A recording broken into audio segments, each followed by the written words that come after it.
안녕하십니까. 구독자 여러분들과 늘 함께하는 경제적 자유 아빠 달봉이 아빠입니다. 자, 여러분, 간밤에 또 한번 미국 연준 내후년이죠. 2023년까지 일단은 뭐 2023년까지 뭐 금리를 한 2번 정도 더 올릴 수도 있다. 그리고 인플레에 대해서 좀 나름 좀 상황이 안 좋다. 그런 발언을 했죠. 자, 2023년. 자, 언제 올까요? 일단 뭐 한없이 뭐 인플레, 그리고 금리, 과거에도 있었고 현재도 있습니다. 하지만 제일 중요한 건 기업이 돈을 잘 벌어야 되겠죠. 자, 여러분, 삼성전자가 뻥 터질 일이 생겼는데, 뻥 터졌다 해서 뭐 주가가 터진다, 이건 아니죠. 일단 후발주자들 상당히 가슴 찡한 사연이 있는데, 그 얘기를 제가 한번 말씀드려 보겠습니다. 일단 작년 11월 달이었죠. 마이크론 요 녀석이 작년 11월부터 올해까지, 올해 4월까지 낸드부터 시작해서 그리고 디램, 역시 후발주자는 선두주자, 초격차로 앞서고 있는 삼성전자를 넘어서려고 무던히도 가슴 찡하게 노력을 하고 있습니다. 하지만 어느 정도의 기술력은 좁혀지겠죠. 하지만 삼성전자는 여전히 수년, 한 20여 년 가까이 1위를 지키고 있습니다. 그 1위가 괜히 나온 게 아니죠. 자, 여러분, 최근에 삼성전자가 6개월 가까이 횡보를 거치고, 물론 기관, 외국인, 연기금, 거의 삼성전자와 SK하이닉스 거의 뭐 단타 받침대를 딱 두고 계속해서 요리 들어왔다 저리 나갔다, 요리 들어왔다 저리 나갔다, 우리들 애간장을 녹이고 있죠. 물론 무슨 일 터질 때마다 자, 완전 현금 인출기죠. 무한대로 뽑았다 무한대로 나갔다가, 자, 횡보는 계속 거치고 있지만 뭐 코스닥, 뭐 다른 여타 종목 올라가는 거 보면 배 아파요. 하지만 여러분, 삼성전자가 제가 바로 말씀드릴 올해 발표한 반도체 기술만 하더라도 상당히 많겠지만, 그 대표적인 7가지를 제가 말씀을 드리고, 삼성전자는 그래도 디램과 낸드, 이 파운드리 수치상 보면 여러분 놀랄 겁니다. 그리고 여러분이 반드시 아셔야 될 건, 6개월 동안 받침대 역할을 해가면서 삼성전자가 횡보를 거치고 있지만, 역시나 외국인 기관 연기금들은 그래, 너네들 초격차 기술 좋아, 그리고 점유율도 좋아, 파운드리 과거 15년부터 본격적으로 시작은 했지만, 그래도 너희들의 실체, 말 그대로 성적표가 나오면 말이 달라지겠죠. 그렇기 때문에 2분기 실적과 3분기 실질적인 성적표가 나오기 시작하면, 삼성전자의 그간의 이 반도체 기술과 성적표는 외국인, 기관, 연기금이 다시 한번 들어올 수 있는 핵심적인 계기가 될 겁니다. 자, 일단 그 얘기에 앞서서, 자, 마이크론 가슴 찡한 얘기를 먼저 말씀을 드리고, 그 다음 삼성전자와 관련된 핵심적인 기술 어디까지 와 있는지 그 얘기로 마무리 짓겠습니다.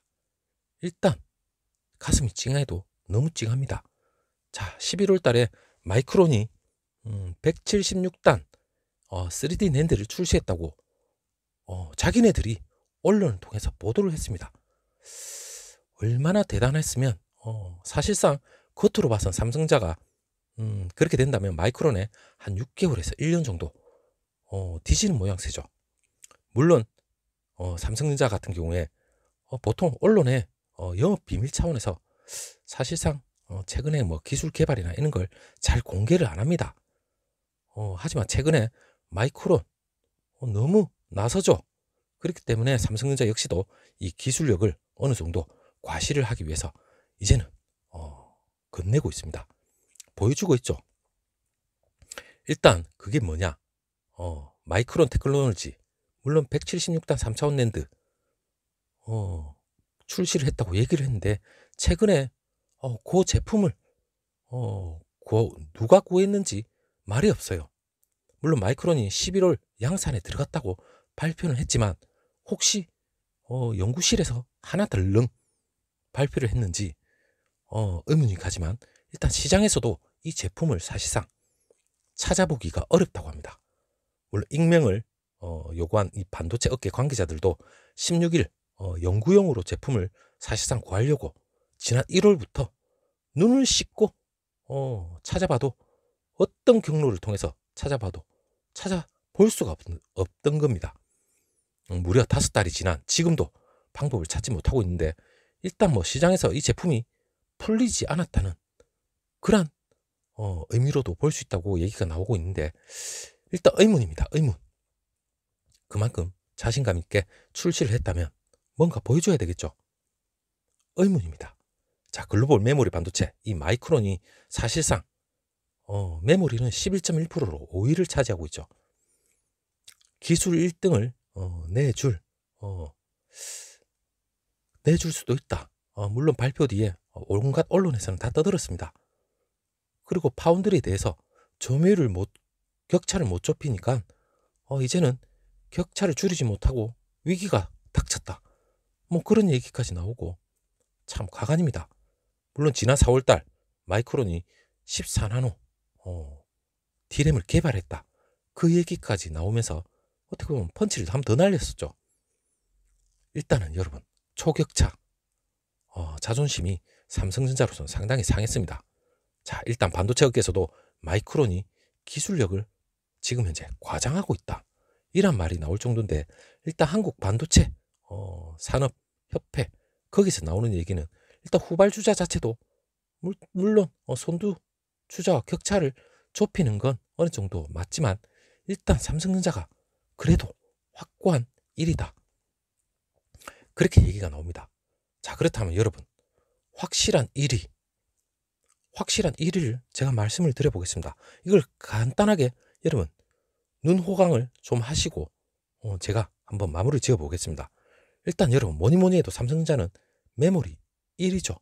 그 가운데는 D램입니다. 자, D램 여러분 보더라도 42.7% 전 세계 점유율입니다. 물론 작년 기준이지만 올해 약간 또 차이가 있겠지만 그래도 확고한 1위입니다. SK하이닉스 2위, 마이크론 22.5%, 3위. 뭐 그 뒤에 떨거지는 필요 없습니다. 일단 메모리 D램이죠. D램은 어차피 마이크론이 14나노 D램을 개발했다고 하지만 삼성전자는 올 하반기에 14나노 D램 양산을 시작합니다. 자, 그건 삼성전자는 준비는 되어 있지만 얘기를 안 한 거죠. 그리고 뭐니 해도 마이크론이 176단 좋습니다. 그리고 14나노 D램 제일 중요한 건 초격차 기술을 가지고 있는 삼성전자의 수율이 마이크론이 과연 받쳐주느냐 그게 문제죠. 최근에 파운드리 역시도 삼성전자가 TSMC에 비해서 수율이 딸린다. 그러한 소문은 나돌고 있지만 사실상 이건 우리가 확인한 바가 아니기 때문에 잘 모릅니다. 그래도 TSMC는 이 파운드리만큼은 수율은 삼성전자보다는 우세하다는 평판이 많죠. 자, 이것만 보더라도 D램에서 물론 세계 1위입니다. 그렇다면 반도체 기술 올해 계속해서 나왔죠. 얼마나 대단한 기술이 있길래 여러분 일단 2월 달에 세계 최초 인공지능 AI HBM HBM PM이죠. PIM입니까? 제가 나름 준비한 자료가 좀 오타가 났는지 일단 HBM 그 개발을 했습니다. AI 엔진을 메모리 반도체에 탑재를 해서 차세대 융합 기술 구현한 건데 일단 이것만 하더라도 여러분이 모르셔도 됩니다. 자세한 건 일단 2월달부터 3월 그리고 또 세계 최초죠. HK, MG 이 공정을 적용한 DDR5 메모리 반도체까지 개발했습니다. 그리고 또 5월달 놀랬죠. 세계 최초 CXL 기반 D램 메모리 반도체까지 개발을 했습니다. 자, 이러한 초격차로 계속 개발을 하고 있는데 투자자들 눈 하나 깜빡 안 하죠. 성적표 나오면 그때부터 헐레벌떡 뛰어와가지고 투자를 할 겁니다. 자, 그렇다면 낸드는 또 어떻습니까? 낸드 역시도 32.6%, 올해 좀 더 올랐습니다. 자, 이거 역시 확고한 1위. 뭐 키옥시아도 있고 미국의 미국 업체도 있고, 그리고 SK 하이닉스, 또 마이크론도 있고. 자, 여러분, 이것만 보면 성적표라기보다는 점유율이죠. 너희들이 올해, 내년 얼마나 더 성적을 좋게 내는지 그걸 보자, 이 말인데, 뭐 낸드도 당연히 세계 1위고, 그리고 올해 또 6월달 차세대 기업 서버용 SSD까지 출시를 했죠. 물론 데이터 이 성격에 따라서 구역별로 분류를 해서 저장하는 ZNS 기술이 적용된 건데, 자, 삼성전자는 계속해서 반도체 초격차 기술을 계속해서 진행형입니다. 1위에 안주하는 게 아니죠. 역시 삼성전자는 자만심을 버리고 초격차, 초혁신, 이 기술력을 가지고 결국에는 실적으로 투자자들한테 말을 합니다. 자, 이런 초격차 기술 하나하나가 갖춰지면서 삼성전자의 모멘텀은 살아나는 거죠. 물론 향후에 초미세 공정으로 파운드리에서도 TSMC를 점유율을 물론 따라잡겠지만, 또 한 가지 있죠. 마지막에 파운드리. 사실상 여러분, 파운드리에 대해서는 할 얘기가 너무나 많지만, 사실상 삼성전자는 이 파운드리에 대해서 TSMC하고 격차를 지금 상당히 많이 좁힌 거죠. 물론 기간은 그렇게 길지도 않았지만 그래도 17%에서 18% 어마어마하게 격차를 많이 좁힌 겁니다. 점유율 또한 많이 다가선 거죠. 자, 여기서 삼성전자가 끝을 내겠습니까? 그건 아니죠.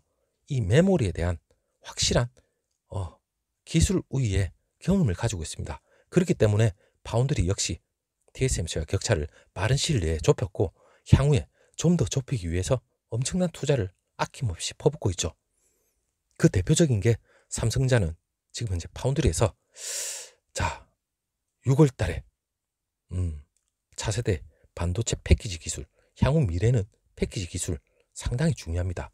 물론 아이큐브 4까지 개발을 했습니다. 그리고 차세대 8나노, 제가 얼마 전에 말씀드렸죠. RF 공정 기술까지. 자, 이 8나노 RF 공정 기술 개발은 5G 삼성전자의 또 향후 미래 먹거리가 됩니다. 5G 이동통신용 반도체 파운드리, 이 서비스를 강화하기 위한 새로운 또 기술이죠. 미래는 또 6G까지 준비를 열심히 하고 있습니다. 자, 파운드리. 얼마 전에 제가 어제 말씀드렸죠. 최시영 파운드리 사업부 사장, 물론 그 학술 VLSI 이 반도체 학술대에서 물론 버추얼 연구개발 R&D 이거에 대한 새로운 파운드리 사업 모델을 제시를 했습니다. 물론 이 버추얼 R&D는 제품 디자인부터 테스트, 패킹까지 모든 칩 제조 과정에 관여를 해서 고객사를 지원하는 모델인데, 업계에서도 차세대 주력 공정으로 지금 삼성전자가 3나노, 물론 삼성전자하고 TSMC 물론 승부처가 될 수가 있습니다. 여기서 삼성전자는 제2공정이죠. 물론 TSMC 범접할 수 없는 신기술을 개발을 하거나 고객사의 신뢰를 얻어야 되겠지만, 지금 제가 어제 말씀드렸던 삼성전자는 물론 3나노에서는 제2공정으로 해서 물론 TSMC 핀팩 구조를 물론 밟아버려야 되겠지만, 향후 또 다른 삼성의 특허 기술인 MBC 팻, 이 파운드리 기술로서 향후 또 한번 일을 내겠죠. 물론 이 MBC 팻은 제가 어제 자세히 설명을 드렸지만 물론 다중 가교 채널 트랜지스터입니다. 물론 향후에 이게 좀 더 저변화가 되고 확실하게 자리를 잡을 때쯤 되면 고성능 저전력 컴퓨팅이나 인공지능 그리고 5G죠. 이 가속화에 따라서 아마 상당히 유용하게 쓸 겁니다. 물론 이 MBC 팻 자체가 기존의 그 7나노 핀팻 트랜지스터보다 물론 차지하는 공간도 한 45% 정도 줄이면서 전력은 50%덜 씁니다. 물론 성능 또한 35% 정도 개선이 될 정도로 상당히 효과적입니다. 자, 여러분, 최근에 마이크론 물론 설레발도 치고 자기네들이 물론 삼성전자가 불어서 자기네들이 언론을 통해서 보도를 할 수도 있어요. 물론 하나를 양산을 하더라도 양산을 한 거 맞죠? 세계 최초. 하지만 수율 자체는 개판 5분 전이겠죠. 그리고 뭐 D램 14나노 깔짝거리더라도 결국에는 삼성전자는 낸드나 메모리에서 1위를 차지하고 있는 게 괜히 하고 있는 게 아니죠. 그만큼 2위 후발주자 업체 얘네들보다 수율이 월등하기 때문에 단가에서도 충분한 경쟁력이 있습니다. 물론 거기에서 안주하는 게 아니라 최근에 그 삼성전자가 발표한 올해 반도체 기술만 하더라도 제가 말씀드렸죠. 2월 달부터 3월, 5월, 6월 수도 없이 세계 최초가 따라붙는 걸 마구마구 쏟아내고 있습니다. 자, 후발주자 결국에는 마이크론이 어떤 얘기를 하더라도 실체가 드러나지 않으면 이 업계에서는 결국 뽀록이 납니다. 근데 이게 과연 사실인지 아닌지 그는 뭐 알 수 없지만 일단 언론을 통해서 최소한 어느 근거가 있었기 때문에 나오지 않았나 이래 생각을 해봅니다. 자, 오늘 하루도 여러분 비록 주가가 어제 약간 날뛰더만 오늘 약간 또 조정을 받는다 하더라도 결코 여러분들이 걱정하실 필요는 없습니다. 자, 성적표는 다가오고 있습니다. 기다리시면 됩니다. 자, 여러분 오늘 하루 후에 다시 한번 또 좋은 영상 있으면 여러분 함께 찾아뵙도록 하고 일단 오늘 영상은 여기서 마무리 짓겠습니다. 감사합니다.